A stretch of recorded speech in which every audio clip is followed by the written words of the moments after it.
Afternoon, students. It's very nice to meet you, and I'm glad to have a chance to talk about the climate change and green growth.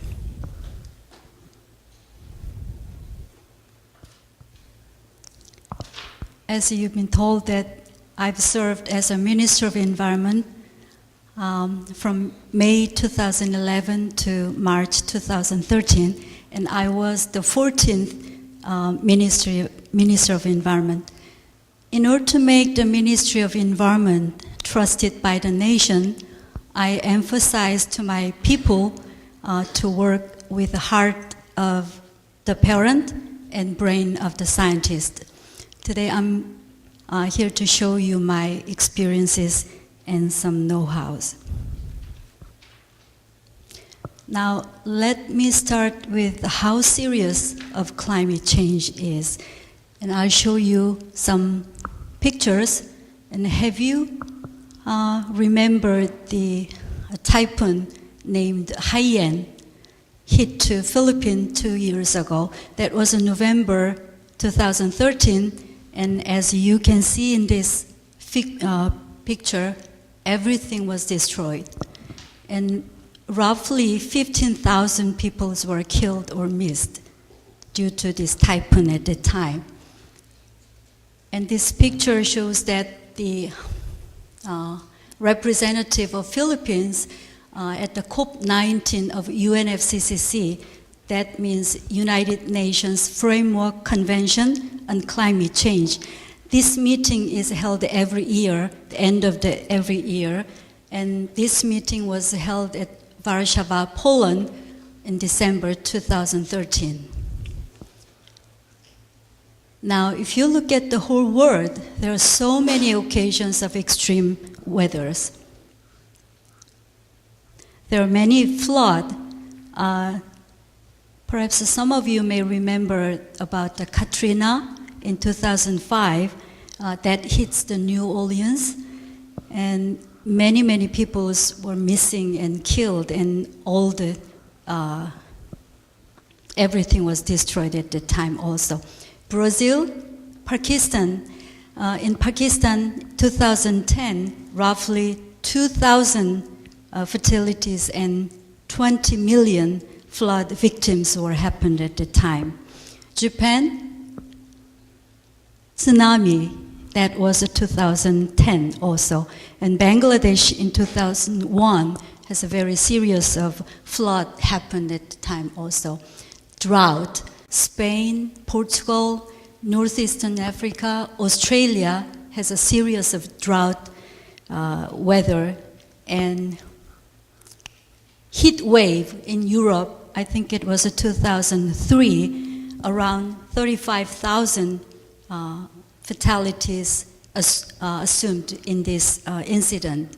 In Russia in 2010, there was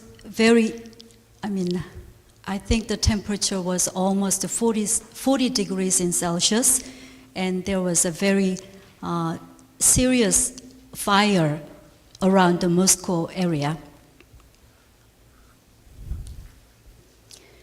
Not only the heat wave, but also the cold wave was also happened in Bolivia in 2010.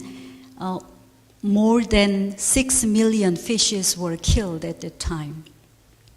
Now, if you look at this series of extreme weather, how do you think about Korea? Does any Korean students, what do you think about Korea? Is it gonna safe in this Korean peninsula or not? How do you think?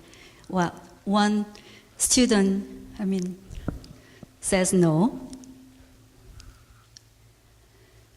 If we look at the data of average temperature deviation, last 100 years from 1911 to 2010, temperature rise on Earth was 7.5 degrees Celsius. However, in Korean Peninsula, it's 1.8 degrees in Celsius. It's more than double the temperature was increased in Korean Peninsula. Not only for this temperature increase, but also rise of sea level is more than 3 times of average of Earth. That means Korean Peninsula is not a safe place in terms of climate change issues. So when we look at all around the Korean Peninsula, Seoul, Jeongeuk, Gwangju, Gyeongju, and Jeju, Dongducheon, Donghae시, there are so many flood, drought, or typhoon, or heat wave, and so on. And I pick up 3 pictures of occurrence of extreme weather. Some of you who stayed in Korea may remember these incidences. In 2011 February, there was a heavy snowfall in Samcheok of nearly 100 years. So many people had a very hard time to overcome this snowfall accident. And 2010 September, Gwanghwamun, you remember? I mean, can you imagine where it is? Here's a Isun-shin statue is here. Gwanghwamun was flooded. Huge precipitation in Seoul in 102 years. I mean, very short period of time within the local area. Very, very heavy rain was come, and also landslide was happening in Umeon Mountain in 2011. So this extreme weather happens quite often, and this extreme weather and the climate change results of the climate change cause some effects not only for the temperature but also catching the fishes. If you look at the pollock is cold current fishes and reduced dramatically recently. On the other hand, the squid is warm current fishes and increase a lot. So climate change have a very good, serious effect even in catch of each fishes, not only fishes, but also some fruits. I picked up this article in one of the newspaper a couple of years ago, and the title was very interesting, says that melon becomes the representative fruit after 10 years in Korea. Actually, melon is not, Korean-owned fruits. It's a imported fruits in Korea, but perhaps it's going to be changed in next 10 years. And if you look at some hallabong, what can I say? It's kind of a orange. Hallabong? Tangerine? Yeah, similar. It's a kind of a genetically some tangerine or orange was produced only in Jeju Island. Now it's go up to Jeonbuk, Gimje, and also apple is a typical fruit was produced in Daegu area. Now it's almost in Seoul area. So everything changed. Now, let me ask you, what causes such unusual weather? Anyone can give me an answer? Why? What causes this unusual weather all around the world, Korean Peninsula and the world? Very good. Yes, carbon dioxide. Well, more specifically, not only the carbon dioxide, rather greenhouse gas cause those kind of extreme weather and unusual weather. But as you mentioned, carbon dioxide occupies more than 88.8% of the greenhouse gas, and the rest of the gas, such as methane, nitrous oxide, and so on. So those greenhouse gas cause this unusual weather. How? Now the mechanism, greenhouse effect. Usually solar heat comes to the earth, usually hits the earth, and then the heat radiates to the universe. That's the regular process. But if, because of this greenhouse gas has some layer in this region, this heat radiation comes back to the Earth. That caused the increase the temperature, and that also caused rise in sea level. So these animals lose their habitat. So occurrence of unusual weather is all around the world, and there are some future prospects in Korean Peninsula.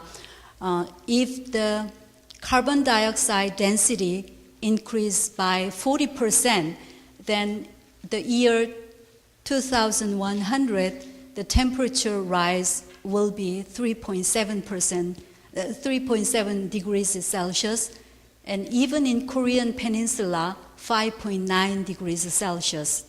That's the future prospect. And that increase of temperature in globe and Korean Peninsula caused the sea level rise almost to 63 centimeters. So in year 2100, temperature in Seoul expected to have become similar to that in Busan nowadays. And also conversion of the whole country, the Korean Peninsula, Korean country, into subtropical weather. So due to these serious problems of climate change, what is the international responses? Let's look at what they are doing. International society tried to convert from carbon-emitting society using coal and petroleum to low-carbon society. That's what the international society is trying to do nowadays. How the world respond to this crisis of climate change? European Union is typically, they did a very good job to respond to this climate change. Total 9 billion euro in monitoring climate change and developing sustainable energy system. And United States also $1.8 billion each year in integrated research program on climate change. And Japan also leading the development of 21 innovative technologies for having reduced 50% of the emission in the world by 2050. Not only those developed countries like EU or United States, but also even in China, they invest of a total $400 billion in technology for saving energy and improving efficiency. Not only the country's government, but also many companies also put their efforts. For instance, General Electric, their business strategy called Eco-Imagination, responding to the environmental crisis, expansion of investment in R&D and environment. And British Petroleum, they also did a lot of energy to overcome this crisis. Toyota, as you may know, hybrid automobile, they put a lot of efforts and energies and monies to develop the hybrid car to reduce the carbon dioxide emission.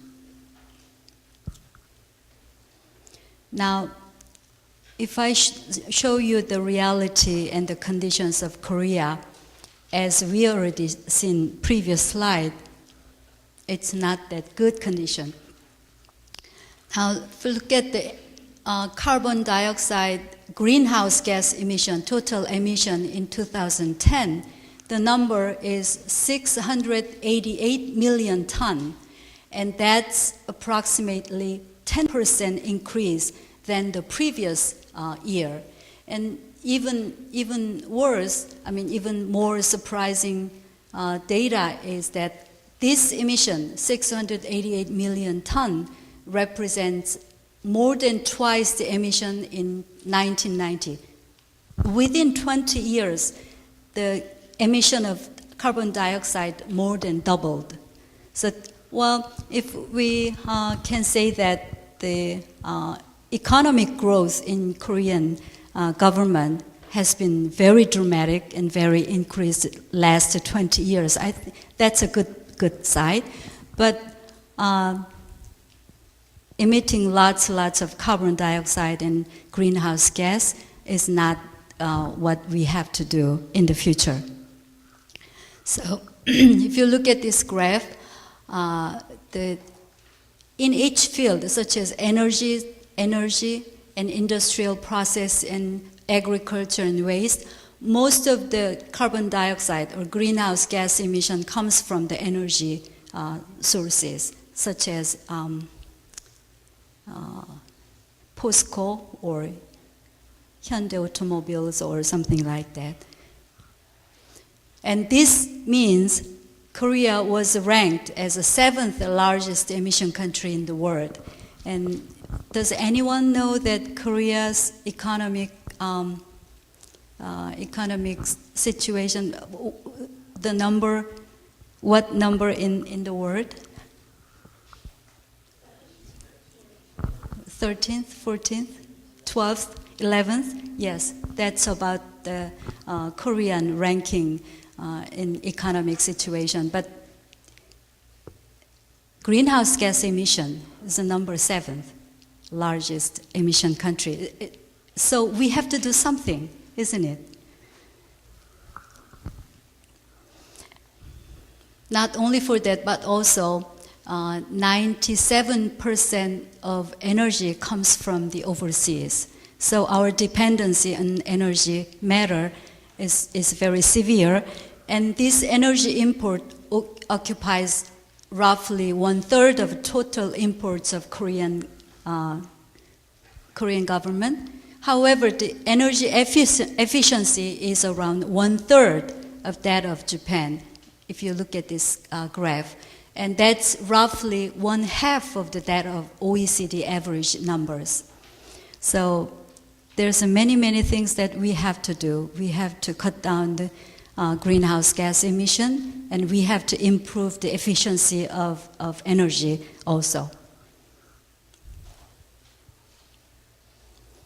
So, because of these serious problems of climate change and energy, the carbon dioxide emissions, Korean government, while I served as a Minister of Environment, put lots of energy on low carbon green growth policy. So now I'm going to start the marble game for this low carbon green growth.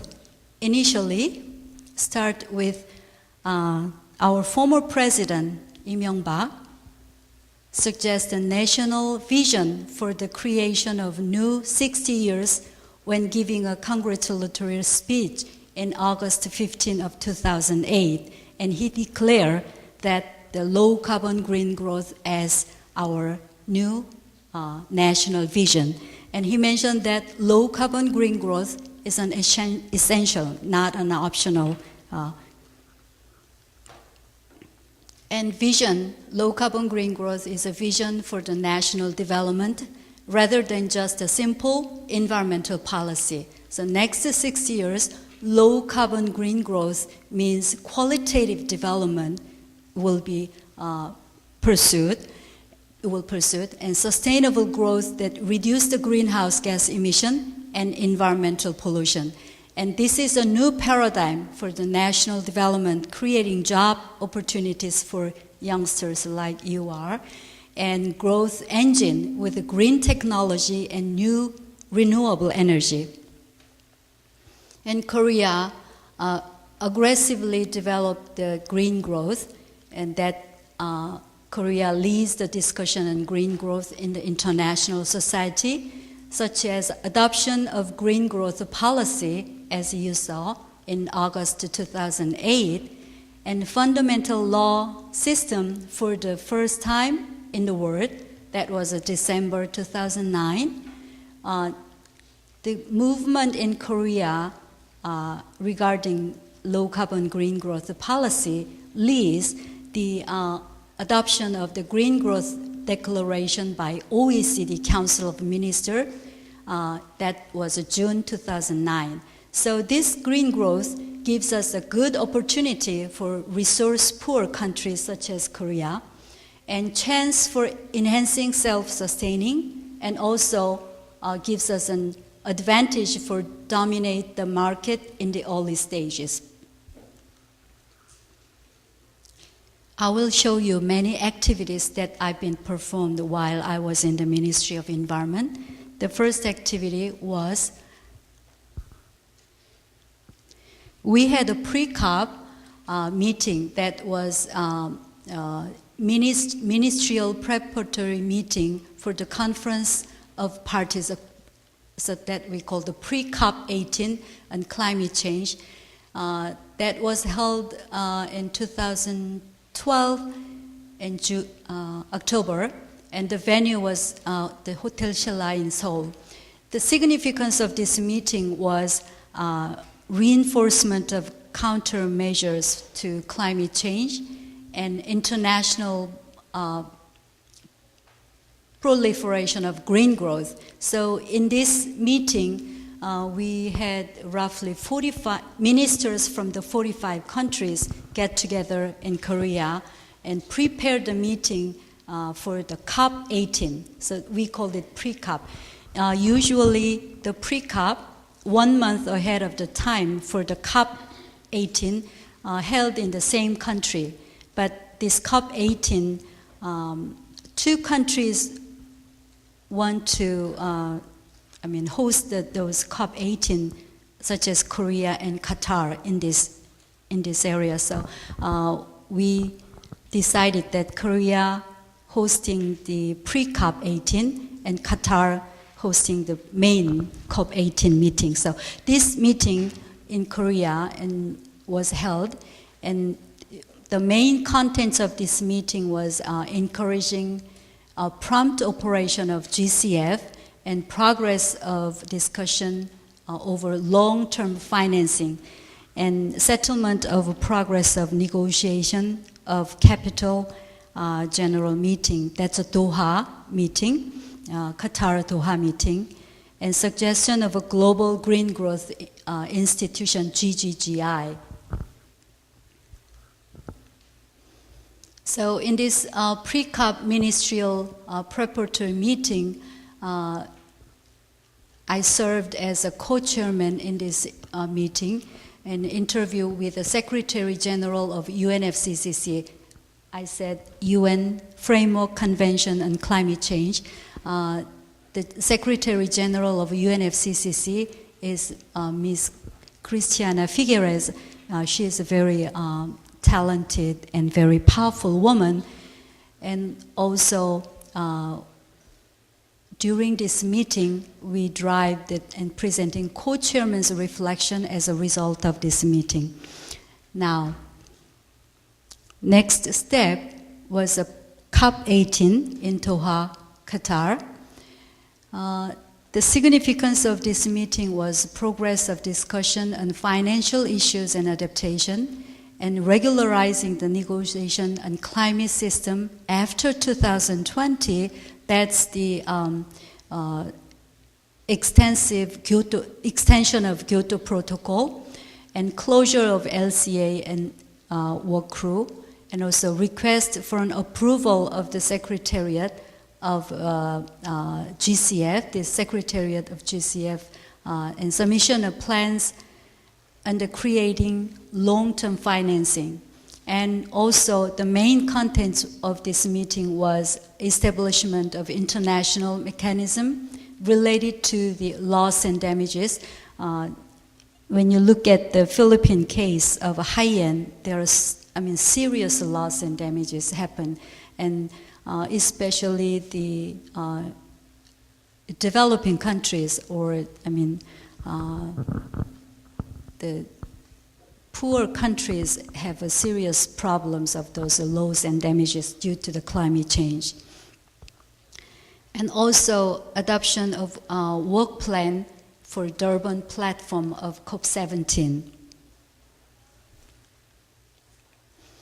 And during this meeting, I participated as a head of the government delegation of Korean government, and I made a keynote speech, and also we searching for the cooperation plan for the establishment of successful business model by meeting with many, many people, such as Secretary General of UNFCCC, as you saw previously, and CEO of Global Environment Facility. Jeff is also another organization, financial organization regarding the environmental issues.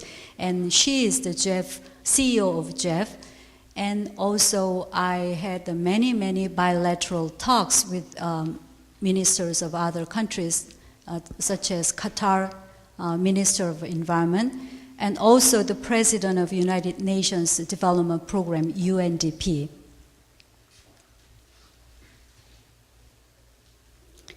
Now, GCF, the next step is next activity was a GCF, and in 2012, October, there was a board meeting of Green Climate Fund. This was held in Songdo, Incheon area, and during this board meeting, Korea was selected as host of the Secretariat of GCF. You may heard some news at the time. There was many broadcasting news was.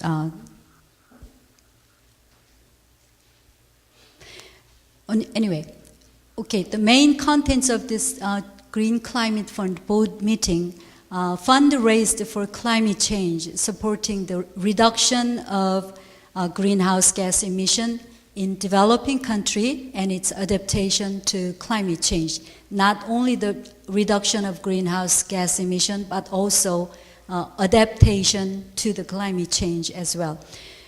This Green Climate Fund is kind of a World Bank in the environmental field.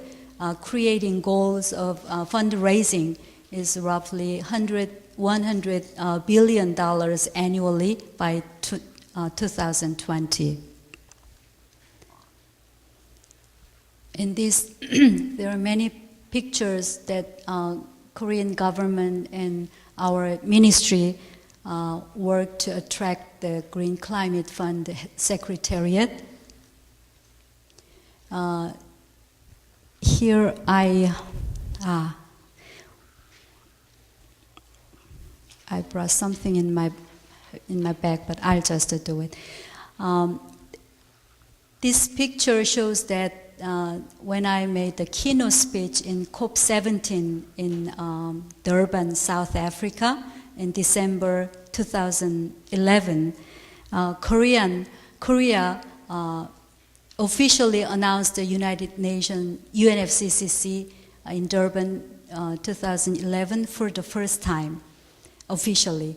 And then Germany, Switzerland, Mexico, and some other country also expressed their intention to host the Secretariat of GCF. And in order to attract the GCF Secretariat in Korea,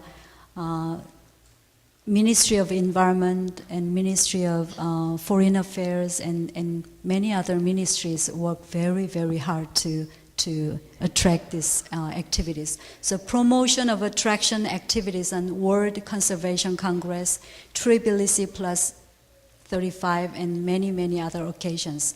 And finally, Korea was selected as a country to attract GCF Secretariat at the second board meeting held in Songdo. The previous slide shows that the board meeting pictures. That was October 2012. And the selection was approved officially at the COP18 held in Doha in December 2012, the same year. So finally, December 2013, historic launch of GCF Secretariat. And this slide shows many occasions. Our President Park Geun-hye attended this launch ceremony. And there are many discussions and congratulatory activities was happening. If you look at here, GCF Secretary, it's hard to see. Welcome GCF and launch of GCF Secretariat. And there was many flags were there. Now the next activity was Rio Plus 20 Summit Meeting. This Rio Plus 20 Summit Meeting was held in 2012, June 20, and the venue was Rio de Janeiro, Brazil. The significance of this meeting was emphasizing the importance of sustainable growth and proliferation of green economy for eradication of poverty, and reinforcement of international governance for sustainable growth, Korea-driven green growth, internationally diffusion. So the main contents of this Rio Plus 20 meeting was agreement between each countries for sustainable growth.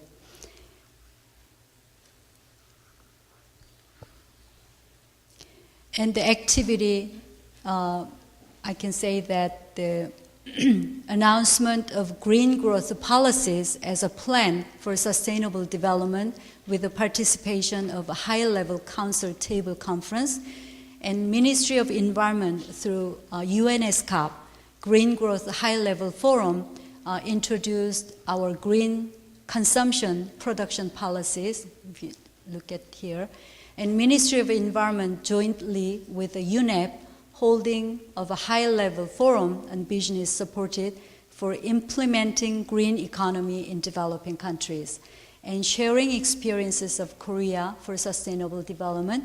And also I made some congratulatory address for 3 major Rio agreements.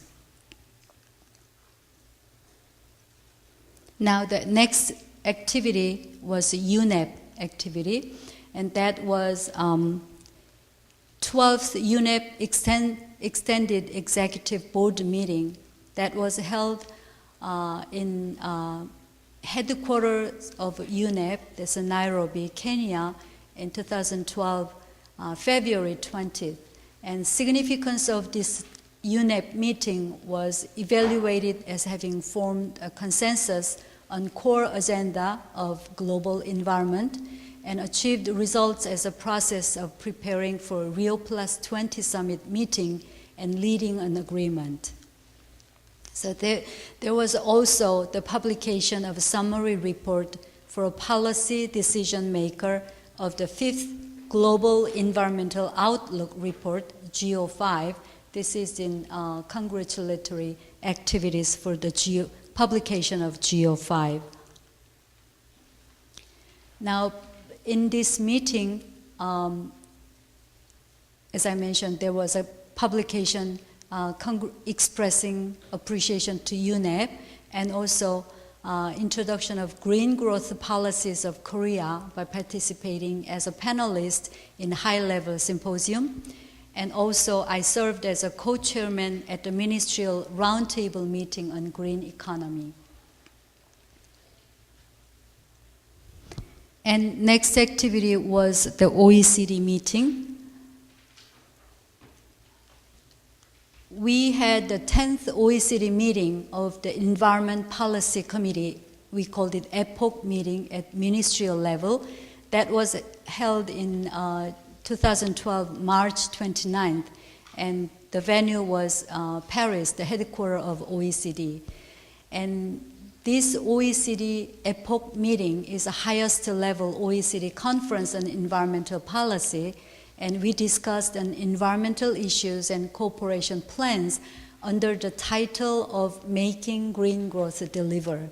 So in this meeting, the main contents was the evaluation of the past diagnosis of the present and suggestion of the future direction under the title of Making Green Growth Deliver. Emphasizing the green growth as a policy for overcoming the current environmental crisis and realizing the sustainable development. So in this meeting, I served as a chairman of the whole meeting, and this OECD ministers meeting on environment, and this was the first time ever since Korea joined the OECD, and that exert the global leadership on green growth. And our former president Lee Myung-bak was called the father of green growth, and the Secretary General of OECD, he is the Secretary General, and Mr. Angel Gurria, we called it guardian angel of green growth. And indicating this action, I served as a chairman in this whole meeting, indicating that the Korea has become a leading country, suggesting policies actively, and also facing the problems faced by the international community. And this was the photo after the meeting, all ministers of environment from the 36 countries of, member countries of OECD. And he is Mr. Angel Gurria, and I was here. And there's a couple more activities that I can explain to you. The next one was the tripartite environment ministers meeting between Korea, China, and Japan. And that was held in Beijing, China in 2012, May 3rd. And in this meeting, we discussed many current issues such as air pollution comes from the China to Korea, and also many bilateral talks were happening in this meeting. Well, here, performance of the leading role and the participation in the 14th Tripartite Environment Ministers Conference among Korea, China, and Japan. He is the minister from Japan, minister from China, and I had discussed together. And driving the agreement on joint research on air pollution involving long-distance movement between Korea and China. That was a very serious point of environmental issues between two countries. And the last activity was World Conservation Congress. This World Conservation Congress was organized by IUCN, that's an NGO group, but this is a very huge meeting and very famous meeting within the environmental community. And this meeting comes every 4 years, so we called it Environmental Olympic. WCC meeting, we called it Olympic of Environment. And that held in 2012, September, and the venue was Jeju Island, Korea. And this WCC World Conservation Congress, the main contents was World Conservation Forum, general meetings of the members, and World Leaders Dialogue, and many special conferences was held in this meeting. And Korea Times has an article, the whole article saying that Korea's first ever WCC to open today on Jeju.